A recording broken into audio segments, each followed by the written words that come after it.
അമ്മ ഞാൻ വരുമ്പോൾ രാത്രി കഴിക്കാൻ എനിക്ക് നല്ല ചൂട് ഗോതമ്പൂട്ട് വേണമെന്ന് പറഞ്ഞിട്ടാണ് മിതുക്കുട്ടി പോയത്. മിതുക്കുട്ടിക്ക് ഉണ്ടാക്കിയ ഗോതമ്പൂട്ടാണ് ഞാനീ കഴിക്കുന്നത്. ഗോതമ്പൂട്ട് എനിക്ക് ഒട്ടും ഇഷ്ടമല്ല. പക്ഷേ മിതുക്കുട്ടിയുടെ രുചിയുടെ വർണ്ണന കേട്ടാൽ നമ്മൾ എത്ര ഇഷ്ടമില്ലാത്ത സാധനവും കഴിച്ചു. ഇവിടെ ആർക്കും ഇഷ്ടമില്ലാത്ത സാധനങ്ങൾ ഞാൻ ഉണ്ടാക്കാറേയില്ല കേട്ടോ. അങ്ങനെ ഇരിക്കുമ്പോൾ അവർ പറയും, അയ്യോ ആ സാധനം ഉണ്ടാക്കിയിട്ട് തോനെ നാളായാലേ ഒന്നുണ്ടാക്കി തരുമോ ചോദിക്കും. അതെൻ്റെ ഒരു ചെറിയ ടെക്നിക്കാണേ. അരിപ്പുട്ടും ഗോതമ്പുട്ടൊക്കെ അങ്ങനെ നമ്മൾ കുറേ നാൾ ഉണ്ടാക്കാതിരിക്കുമ്പോൾ ഇവിടെ അതും ഇതൊക്കെ പറയും, അമ്മ കുറേ നാളായി ഇത്തിരി പുട്ട് കഴിച്ചിട്ട് ഒത്തിരി ഉണ്ടാക്കി തന്നു. അതെൻ്റെ വേറൊരു ടെക്നിക്കാണേ. ഗോതമ്പ് പതുക്കെ ഇരുന്ന് നനച്ചെടുക്കുക, ഒത്തിരി സമയം വേണം. എങ്കിലും നനച്ചൊക്കെ എടുത്ത് തേങ്ങയൊക്കെ തിരുവി ഞാൻ പുട്ടൊക്കെ ഉണ്ടാക്കി നല്ല ചൂടോടെ വെച്ചിരുന്നു. പക്ഷേ നമ്മുടെ മിതുക്കുട്ടിക്ക് ഒരു ഫ്രണ്ടിൻ്റെ പാർട്ടി ഉണ്ടായിരുന്നു. അങ്ങനെ വയറ് നിറച്ച് ചിക്കൻ സമൂസ കഴിച്ചിട്ടാണ് മിതുക്കുട്ടി വന്നത്. അതുകൊണ്ട് മിതുക്കുട്ടിക്ക് ഗോതമ്പ് പുട്ടേ വേണ്ടായിരുന്നു. അമ്മ കഴിക്കാൻ ഒട്ടും വിപ്പില്ല, അല്ലെങ്കിൽ ഞാൻ ഒരു മിണിയെങ്കിലും കഴിച്ചിനെന്ന് കൊച്ചു പറഞ്ഞപ്പോൾ ഞാൻ വിചാരിച്ച് ശരി ഓക്കെ എന്ന് പറഞ്ഞിട്ട് ഞാനും അണ്ണനും ഒക്കെ കഴിച്ചിട്ടുണ്ടായിരുന്നു. നല്ല ചൂട് ഗോതമ്പ് പുട്ടിൻ്റെ കൂടെ കട്ടൻ കാപ്പിയും കൂടെ ഇട്ട് കുടിച്ച് സംഭവം ഭയങ്കര പൊളിയായിരുന്നു കേട്ടോ.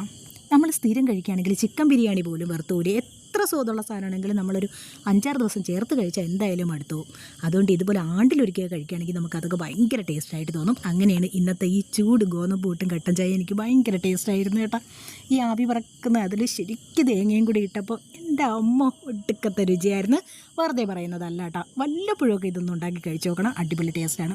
അതൊക്കെ കഴിഞ്ഞ് ഉണ്ടാക്കിയൊക്കെ തീർന്നിട്ട് ഞാനിങ്ങനെ ഇരുന്നപ്പോഴാണ് ഗിരീഷിന് വടയും പഴംപൊരിയൊക്കെ മേടിച്ചുകൊണ്ട് വന്ന് നല്ല അടിപൊളി പഴംപൊരിയായിരുന്നു കേട്ടോ.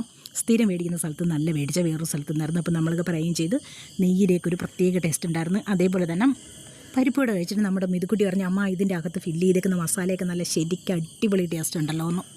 നമ്മുടെ മിതുക്കുട്ടി വരുന്നതിന് മുമ്പാട് ഞാൻ പഴംപൊരിയൊക്കെ കഴിച്ചത് കേട്ടോ. അവൾക്കത് വെച്ചിരുന്നേ. അപ്പോൾ അതാ മിതുക്കുട്ടിയെ ഞാനാണിന്ന് വിളിക്കാൻ പോയിട്ടുണ്ടായിരുന്നത്. വിളിച്ചിട്ടൊക്കെ വന്നിട്ടുള്ള വേഷമാണ് നിങ്ങൾ ഈ കണ്ടത്. അതിന് ശേഷമാണ് ഞാൻ പുട്ടൊക്കെ കഴിച്ചത് കേട്ടോ. അതൊക്കെ കഴിഞ്ഞപ്പോഴത്തേക്കാണെങ്കിൽ ആ ഗിരീഷിന് ഒരു റേഷൻ പുട്ട് കൊണ്ടുവന്നിട്ടുണ്ടായിരുന്നു. നമ്മളിതിനെ റേഷൻ പുട്ട് എന്ന് പറയും. കാണിച്ചു തരാം കേട്ടോ. നിങ്ങളുടെ ഇവിടെ എന്ത് പറയുമെന്ന് എനിക്കറിയില്ല. ഫാഷൻ പുട്ട് എന്നും പറയും കേട്ടോ. ഇതെനിക്ക് ഭയങ്കര ഇഷ്ടമുള്ള സംഭവമാണ്. ഇതിൽ പഞ്ചസാര ഇട്ടാണ് സാധാരണ കഴിക്കുന്നത്. പക്ഷേ ഭയങ്കര മധുരമായതുകൊണ്ട് ഇത് പഞ്ചാര ഒന്നും ഇടേണ്ടി വന്നില്ല. ഇവിടെ നിന്ന് ഗിരീഷിന് ഇത്തിരി വേണമെന്ന് ചോദിച്ചിട്ടുണ്ടായിരുന്നു. അപ്പോൾ ഗിരീഷിനെ പറഞ്ഞു, വേണ്ട നീ തന്നെ കഴിച്ചോന്ന്. എൻ്റെ തൊട്ടടുത്തിരിക്കുന്ന ഗിരീഷനാണ് കേട്ടോ. അപ്പോൾ രാത്രിയിൽ കുഞ്ഞു വിശേഷം ഇതൊക്കെയാണ്. അപ്പോൾ ഇനി എല്ലാവരും പോയി കിടന്നുറങ്ങിക്കോളൂ. Okay, bye bye, good night.